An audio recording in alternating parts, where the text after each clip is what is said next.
Good morning, students. Welcome to US Foundation. Myself, Dr. Vikas. This is a very burning topic nowadays going.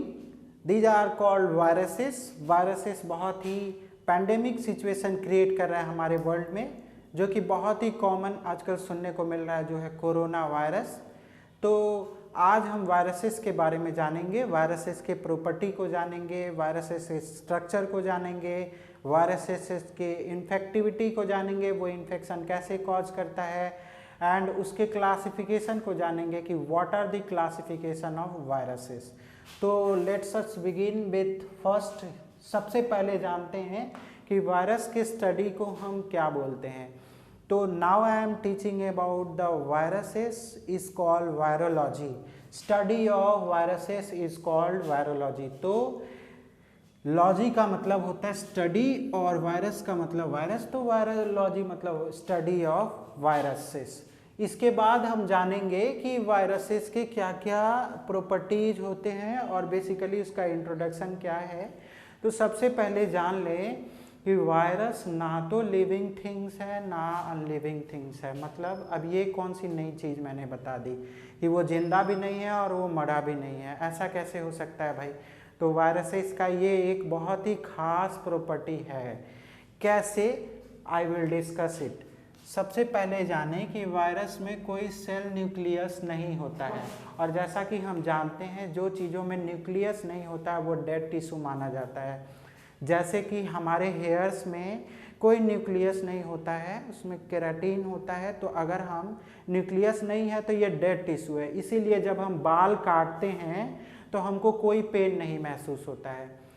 Second things हमारे common living things में क्या है, एक nails. Nails के बारे में, nails में भी न्यूक्लियस नहीं होता है, तो नेल्स को भी अगर हम कट करते हैं तो हमको पेन नहीं होता है, जैसा कि आप डे टू डे लाइफ में भी ये चीज़ एक्सपीरियंस किए होंगे। तो जिन चीज़ों में न्यूक्लियस नहीं होता वो डेड टिश्यू होता है। इसी तरह से वायरसेस में कोई न्यूक्लियस नहीं होता है। भाई न्यूक्लियस नहीं होता है तो ये जिंदा कैसे रहता है, मरा हुआ है तो कैसे जिंदा रहता है। तो आगे हम जानेंगे कि they have no cell nucleus organelles और साइटोप्लाज्म, इसमें नहीं होता है। अब क्या होता है इसमें, तो आगे जानेंगे कि viruses show property of living things only inside a living cells. इसका मतलब ये हुआ कि ये मरा हुआ है, लेकिन अगर कोई जिंदा इंसान के अंदर वो चला गया या कोई भी लिविंग थिंग्स जो जिंदा है उसके अंदर चला गया तो वो लिविंग प्रॉपर्टी शो करेगा, मतलब जिंदा वाला कैरेक्टर उसके अंदर आ जाएगा। ऐसे बहुत ही कॉमन एक चीज़ें बताते हैं, मूवीज़ में आप देखेंगे कोई भूत है, साया है, और वो किसी इंसान में चला जाता है तो उसको एक जान मिल जाता है। लेकिन ये सारी चीज़ें फ्रिक्शन है, साइंस में इसका कोई लेना देना नहीं है। I am just dealing with such things. इसके बाद क्या हुआ कि outside the cell they behave like a non living things. मतलब कि अगर किसी के अंदर है, किसी लिविंग थिंग्स के अंदर है, कोई जीवित इंसान के अंदर या जीवित चीज़ के अंदर है तो वो लिविंग जैसा बिहेव करेगा, लेकिन बॉडी के बाहर है तो वो नॉन लिविंग की तरह बिहेव करेगा। इसी तरह, इसीलिए मैंने बोला कि ये तो ना लिविंग थिंग्स है ना ये नॉन लिविंग थिंग्स है। इसके बाद इसको हम एक कहते हैं ऑब्लिगेट इंट्रासेलुलर पैरासाइट। इसका मतलब क्या हुआ, ऑब्लिगेट इंट्रासेलुलर पैरासाइट का मतलब होता है, ऑब्लिगेट का मतलब होता है किसी के सहारे, ऑब्लिगेट का मतलब यही होता है। तो ये क्या करता है, ये किसी पैरासाइट के अंदर जाके उसमें अपना होस्ट मॉड्यूलेशन करके और अपने आप को रिप्रोड्यूस करता है, रीजनरेट करता है, रिक्रिएट करता है, अपने आप को मल्टीप्लाई करता है। अब जानते हैं कि न्यूक्लिक एसिड नहीं होता है तो वो जिंदा कैसे रहता है भाई। तो न्यूक्लिक एसिड नहीं होता तो उसके अंदर होता है प्रोटीन। न्यूक्लिक एसिड प्रोटीन, कौन कौन सा प्रोटीन होता है, तो आरएनए और डीएनए। आरएनए और डीएनए के बारे में सब कोई जानता होगा। डाइऑक्सी न्यूक्लिक एसिड होता है, राइबोन्यूक्लिक एसिड होता है, ये दोनों न्यूक्लिक एसिड का टाइप है। अब एक बात गौर करने वाली चीज है कि वायरसेस वायरसेस में दोनों चीजें एक साथ नहीं हो सकती है, या तो आरएनए होगा तो डीएनए नहीं होगा। एक वायरस में अगर आरएनए होगा तो डीएनए नहीं होगा, उसी तरीके से अगर डीएनए होगा तो आरएनए नहीं होगा। मतलब कि दोनों चीजें एक साथ किसी वायरस में नहीं मिलता। आप बोलेंगे सर तो डबल स्ट्रैंडेड का मतलब क्या होता है, सिंगल स्ट्रैंडेड का मतलब क्या होता है वायरसेस का? डबल स्ट्रैंडेड मतलब 2 हुआ, सिंगल स्ट्रैंडेड मतलब सिंगल हुआ। अब इसका मतलब क्या हुआ? इसका मतलब ये हुआ कि एक ही न्यूक्लिक एसिड का 2 स्ट्रैंड हो सकता है, लेकिन दोनों न्यूक्लिक एसिड एक में प्रेजेंट नहीं हो सकता है।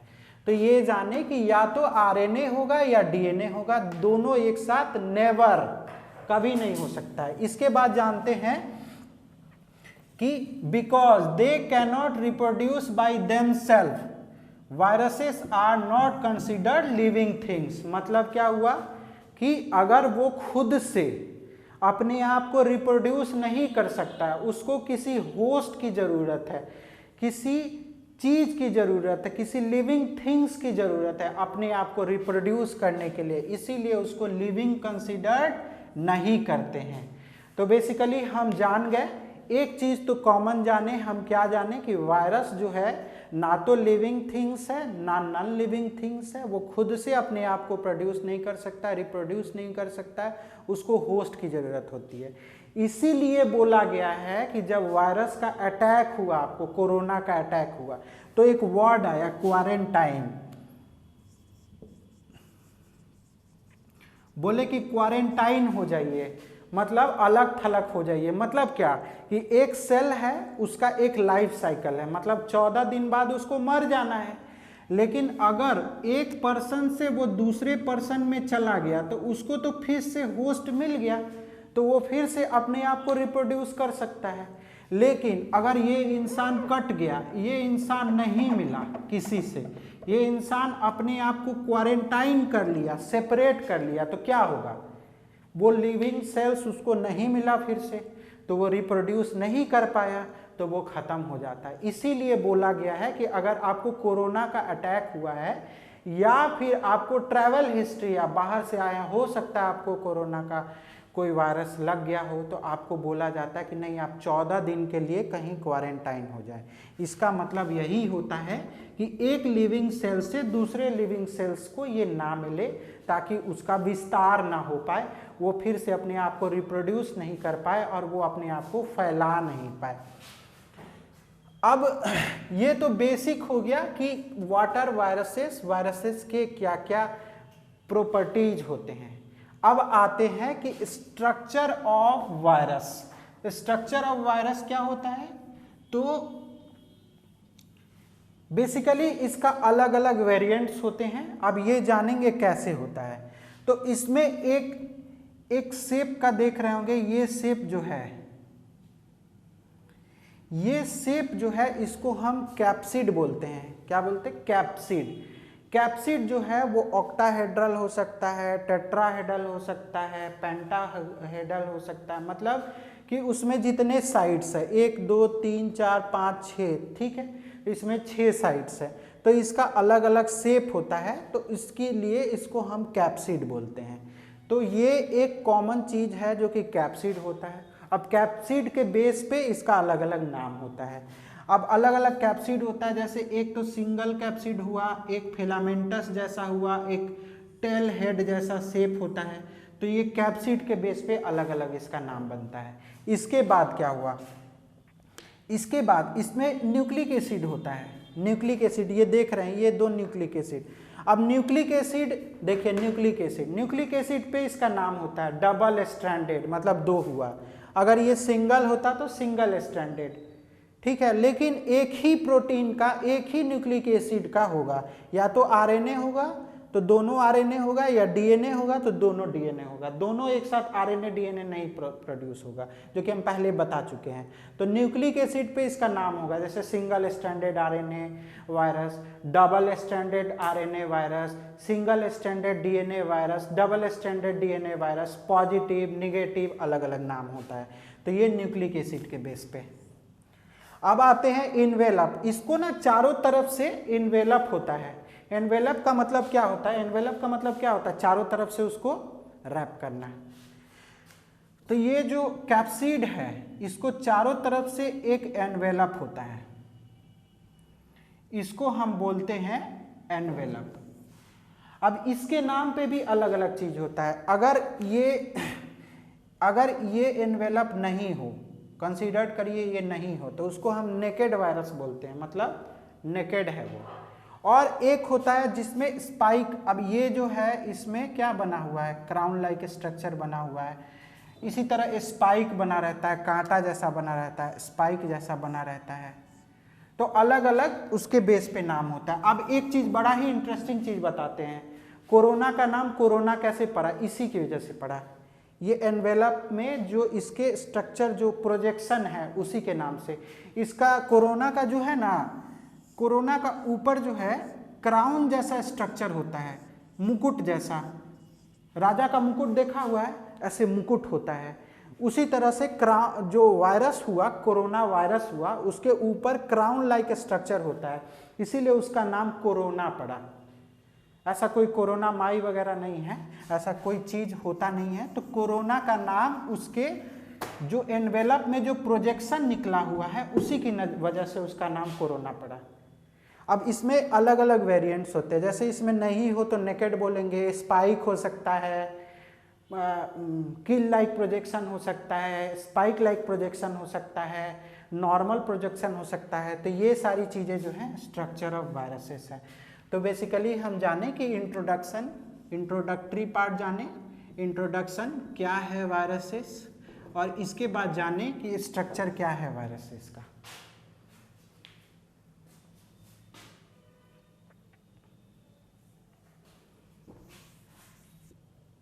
So students, let's begins with the further classes.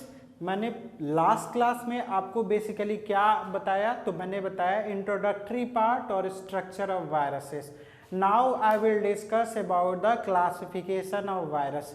तो क्लासिफिकेशन बेसिकली जो है, बहुत सारा क्लासिफिकेशन वायरस का बनाया गया है, लेकिन आरएनए डीएनए के बेस पे बाल्टीमोर ने एक क्लासिफिकेशन दिया था जिसको बेसिकली वर्ल्ड वाइड एक्सेप्टेड माना गया है और इसको सभी लोग ज़्यादातर यूज करते हैं। तो अब जानते हैं, बहुत ही कॉमन बर्निंग जो है वो है कोरोना वायरस। तो कोरोना वायरस कैसा वायरस है? तो कोरोना वायरस जो है वो आरएनए मेडिएटेड वायरस है, मतलब उसमें आरएनए का मात्रा बना हुआ है, इसी वजह से उसमें न्यूक्लिक एसिड जो है वो आरएनए। अब let's talk about the different viruses, और कौन कौन सा वायरसेस होता है, उसके अंदर क्या क्या आता है। तो सबसे पहले देखते हैं डीएस। डीएस का मतलब होता है डबल स्टैंडर्ड। डबल स्टैंडर्ड का मतलब क्या होता है? तो डबल स्टैंडर्ड का मतलब समझिए कि जैसे ये हेलिक्स होता है, तो ये हेलिक्स ऐसे होता है, हेलिक्स। और डबल स्टैंडर्ड का मतलब होता है कि डबल हेलिक्स हो उसमें, समझ गए? तो इसको बोलते हैं डबल हेलिक्स, मतलब दो हेलिक्स है तो डबल स्टैंडर्ड डीएनए वायरसेस। अब इसके अंदर कौन कौन सा चीज आता है? तो इसके अंदर कौन कौन सा वायरसेस आता है डबल स्टैंडर्ड डीएनए वायरस के अंदर?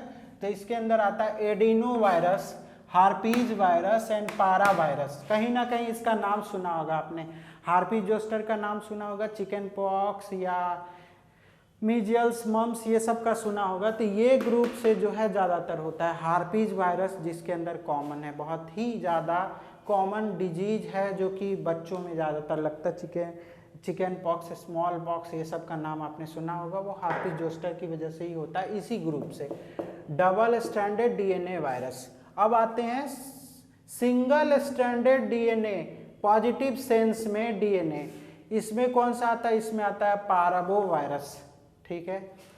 इसके बाद आया अब देखिए, इसमें एक चीज मैंने पहले बताया था, या तो डीएनए आएगा तो डीएनए, आरएनए आएगा तो आरएनए, दोनों एक साथ नहीं आएगा, ठीक है।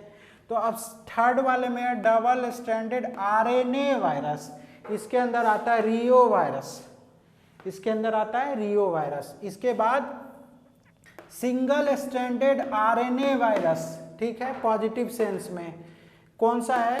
पॉजिटिव सेंस में क्या है? Picorna virus and toga virus. Picorna virus and toga virus. इसके बाद आता है सिंगल स्ट्रैंडेड निगेटिव सेंस में, यहाँ पॉजिटिव दोनों सिंगल स्ट्रैंडेड आरएनए हैं, देख रहे हैं दोनों सिंगल स्ट्रैंडेड आरएनए वायरस है, लेकिन एक पॉजिटिव सेंस में है एक निगेटिव सेंस में है, ठीक है। तो इसके अंदर कौन कौन सा आता है, इसके अंदर आता है ऑर्थोमिक्जो वायरसेस। ऑर्थोमिक्जो वायरसेस जो है इन्फ्लुएंजा कॉज करता है, इन्फ्लुएंजा बहुत ज़्यादा एंड इन्फ्लुएंजा ये सब का नाम सुना होगा, ये ऑर्थोमिक्जो वायरस कॉज करता है। इसके बाद आता है रैडो वायरस, रैडो वायरस भी बहुत कॉमन है। तो ये सब सिंगल स्ट्रैंडेड वायरसेस है लेकिन निगेटिव सेंस में, यहाँ है single stranded RNA virus positive sense में। अब आते हैं single stranded RNA virus RT virus. RT virus का मतलब होता है रेट्रो ट्रांसक्रिप्टेज, मतलब अपने आप को रिवर्स ट्रांसक्रिप्टेज में ले आना, उसके अंदर आता है रेट्रो वायरसेस। इसके बाद आता है डबल स्ट्रैंडेड डीएनए वायरसेस। यहाँ डबल स्टैंडर्ड, यहाँ एक चीज छूट गया आरटी वायरसेस, ठीक है। तो इसके अंदर आता है हेपेडना वायरस, ये बहुत ही खतरनाक वायरस है, ये बहुत ही डेडली होता है। इसके अंदर आता है हेपेटाइटिस बी। हेपेटाइटिस बी एक डेडली डिजीज है, ब्लड बॉर्न डिजीज है जिसमें पेशेंट बहुत ही कम, मॉर्टिलिटी रेट बहुत हाई है, बहुत कम पेशेंट इससे बचता है। तो हेपेडना वायरस किस ग्रुप से आता है, double standard DNA RT virus के थ्रू। तो इस तरीके से हम क्लासिफिकेशन जाने बाल्टीमोर का। और भी बहुत सारे क्लासिफिकेशन है इसके एनवेलप के बेस पे, इसके कैप्सिड के बेस पे जो हम पहले बता चुके हैं, आइसोहेड्रल, ऑक्टाहेड्रल, पेंटाहेड्रल, वो उसके कैप्सिड के बेस पे। एनवेलप के बेस पे होता है नेकेड, स्पाइक, स्पाइन, ये सब उसके एनवेलप के बेस पे होता है। और न्यूक्लिक एसिड के बेस पे ये हुआ बाल्टीमोर का क्लासिफिकेशन। लेकिन बहुत ही ज़्यादा वाइडली एक्सेप्टेड जो है वो यही क्लासिफिकेशन है बाल्टीमोर का। और भी बहुत सारे क्लासिफिकेशंस आए थे। That's all from my side. Further classes में हम डिटेल डिस्कस करेंगे वायरसेस का।